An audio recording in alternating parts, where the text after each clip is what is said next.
this poem, it's the way it does is it burrows into the flesh of man that we would rather have it all our way. We'd rather be kings in a lie than servants in truth. Burn the shroud, erase this day. Roll back the stone this usurper rolled away. Let the world swallow the lie as was in the first. Replace the body with truth, let gall quench the thirst. Whitewash the tomb as he said our sepulchres be. Let no ear to hear, let no eye to see. Tongues aflame, so readily to quench. 3 days erase the name, but not the stench. Stamp out this flame before it starts. An eternal fuel is found in men's hearts. Roll back that which was rolled away. Make dark the light. Let hope's blood stain these hands this day.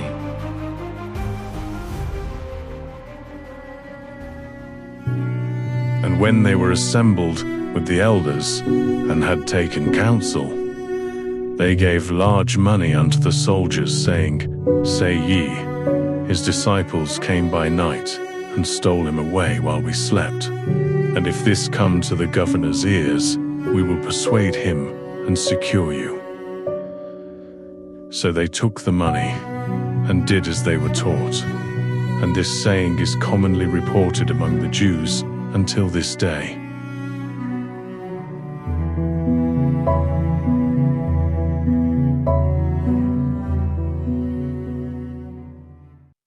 Hello, everyone. What I want to take the opportunity to do in this special moment is highlight the uniqueness of this evening, the progression of hours from Easter morning until now, Easter evening. The landscape can change, and I found that there's this really obscure poem that you just heard that to me highlights that landscape change so deeply. And I want to go through it line by line. I can't tell you the author. It's an anonymous author, but each word, I think, highlights the situation Christians and humanity find with the confrontation of the empty tomb. This is called Hope's Blood. And what I'd like to do is as quickly as we can kind of go through the lines, and that's going to really hang some flesh on the bones of this idea of Easter evening. It's not talked about, now we're winding down from our meals and the celebration has happened. And there's this idea, what do you do with empty? Really, the basis of this idea could be put in the statement, there was a stone that no man could roll away, but that all men can roll back. Here's the poem. Let's go through it as quickly as we can.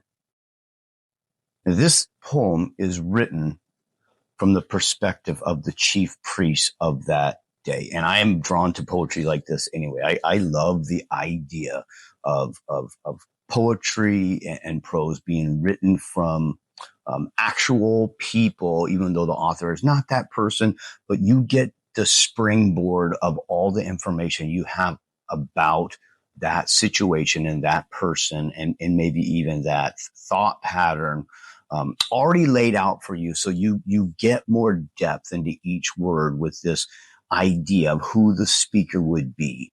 And I think it gives you almost that master key to, sometimes it's hard to find the right angle of what the words on a page could mean. But given that background idea that you know who is speaking those words, it's certainly, there's only a certain color palette you can paint from with these ideas. And this poem is written from the perspective of the chief priest who had conspired to fill the tomb, who had conspired to betray Jesus to the Romans and the crucifixion and eventually into the cave. And the rolling of the stone in front of the cave is their doing. They wanted it over. They wanted this upstart, this person that was performing miracles that they could not explain away. People were being changed. There was a massive tumult in their world and their power structure. And now he's gone, but something has happened. The stone has been rolled away. Easter morning has happened. And now they are left with this landscape.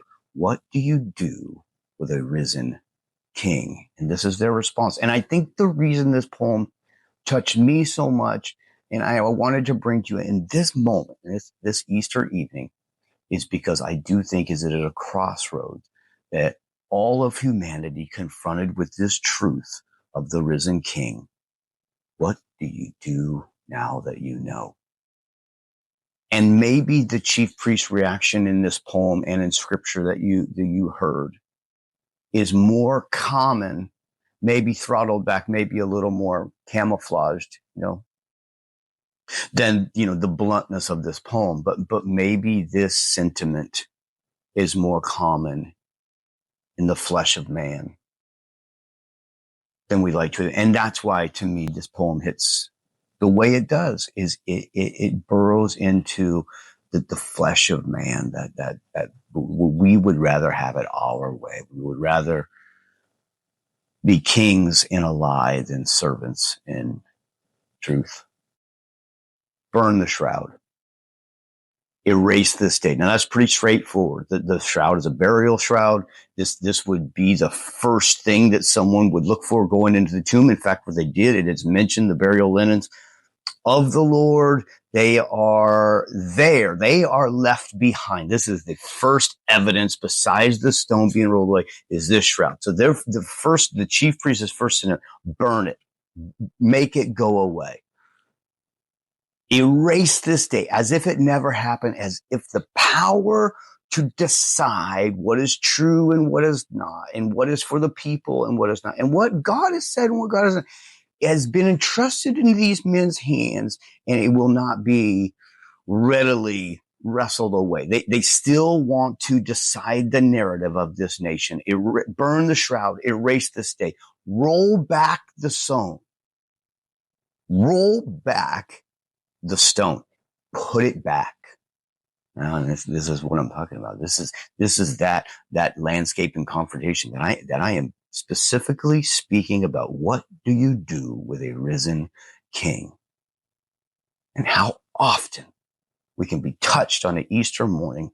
We can be moved by the resurrection story. We can have an experience with the empty tomb, but just hours later, Easter evening, you know what? Roll it back. I don't like the terms of this. I don't know what and as the chief priest, I don't know if I am okay with what this is going to cost me. Because the narrative soon becomes, what this empty tomb means is that you must not only join Christ in resurrection, you must join him in the crucifixion and burial. Prior to, there must be repentance. You must crucify your flesh. The Bible says that if a man is to love his life, he is to lose it. And that is so counter to what we think. But this idea that if you are going to have life, if you're going to, anything that you put in the cave will be resurrected, made more abundant. Life itself, but anything you grip too tightly, you will lose. If a man loves his life, he will lose it. This is saying, roll it back. They were not willing to pay the cost of what this would mean for their reigns of power over an entire people, and all the things that entails.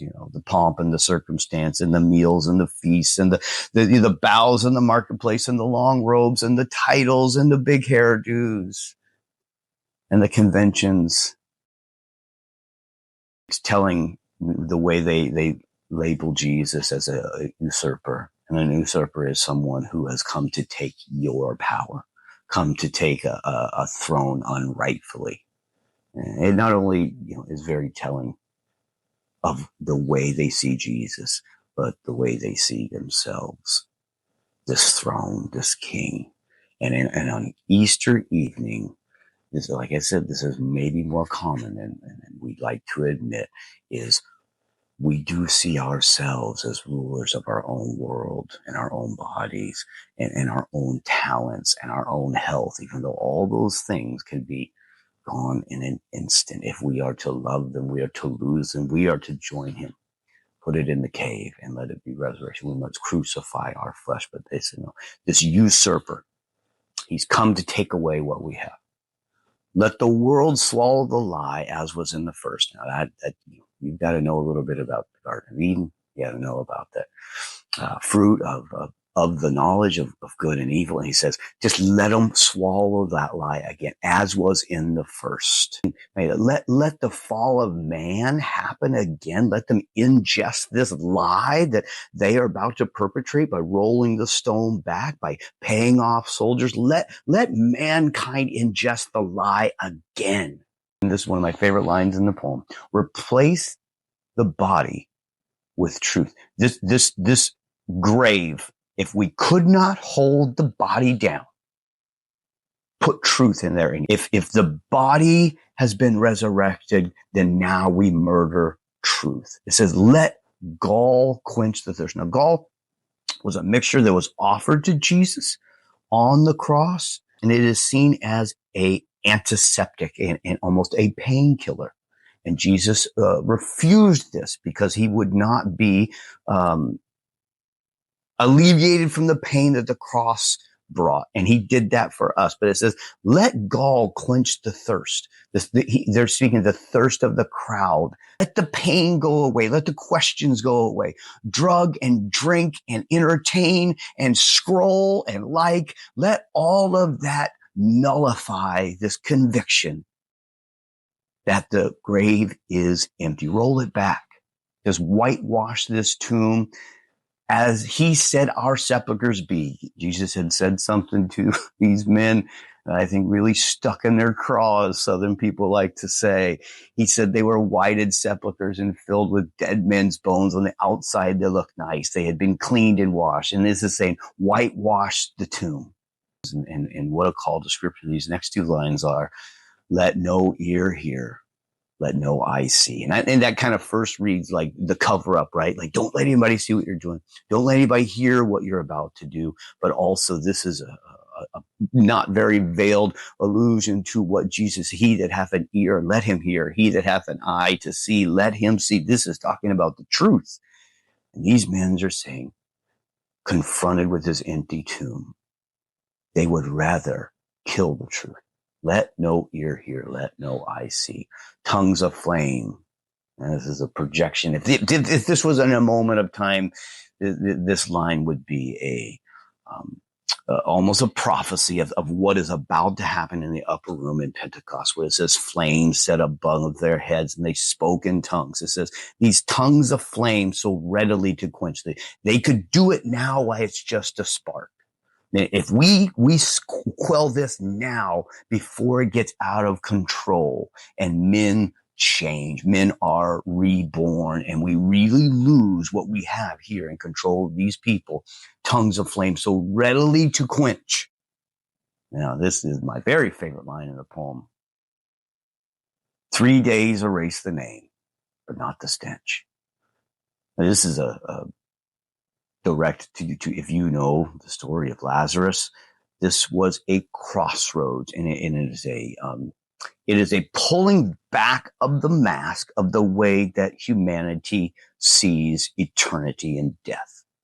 And Jesus, after Lazarus being in the tomb, he says he's going to resurrect. He called forth Lazarus, and Mary says, surely he's been in the grave too long. Surely he stinks. Surely he stinketh. And that word is grisly. For whatever reason, this line affects me. And this is kind of the turn of the poem.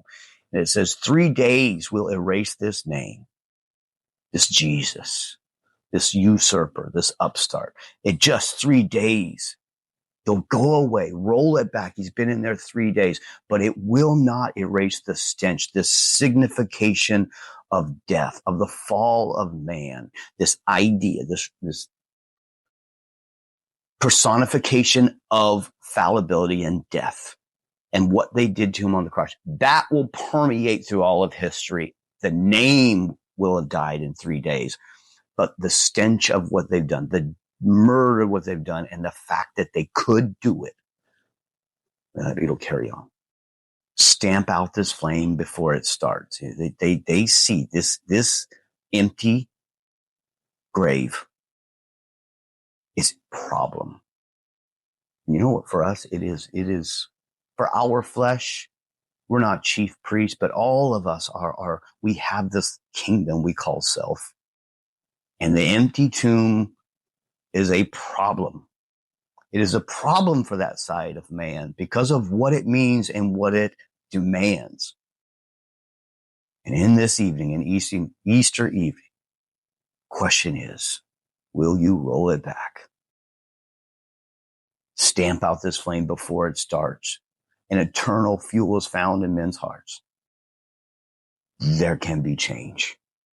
And these men know that. These men know that they have been quarreling in and holding something so tight that they don't want to lose. They know that there is dunamis inside of man, the word that comes from dynamite, power. There is something that in its latent form is not much, but given the right circumstances, there is power, an eternal flame, something that can change a man, that Jesus spoke about, that you might have life, but you have life more abundantly in purpose. And that fuel can burn for eternity. Stamp it out, roll back that which was rolled away, seal up the light. And here's the poem where the poem gets its name. Let hope's blood stain these hands this day. We'll take it on ourselves, is what they're saying. The hope of mankind, of all those in the past and all those to come, and all those in this very present moment, that the speaker would be saying these words, let all of their hope's blood be on my hands this day. Because I say, roll it back. That is a pretty heavy poem. And I enjoy things like that. I want to be challenged when I read. I want to think about things in a way that I could be different after the experience of thought. And there's enough thought here in this moment, in this Easter evening. And the question remains to us, what do you do with the empty tomb? If it meant so much to the author of this poem, could it be said that it means so much to us as well?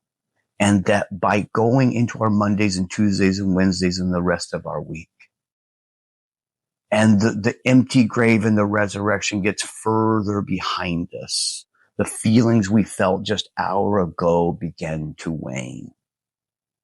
The light dims. Are we not rolling it back?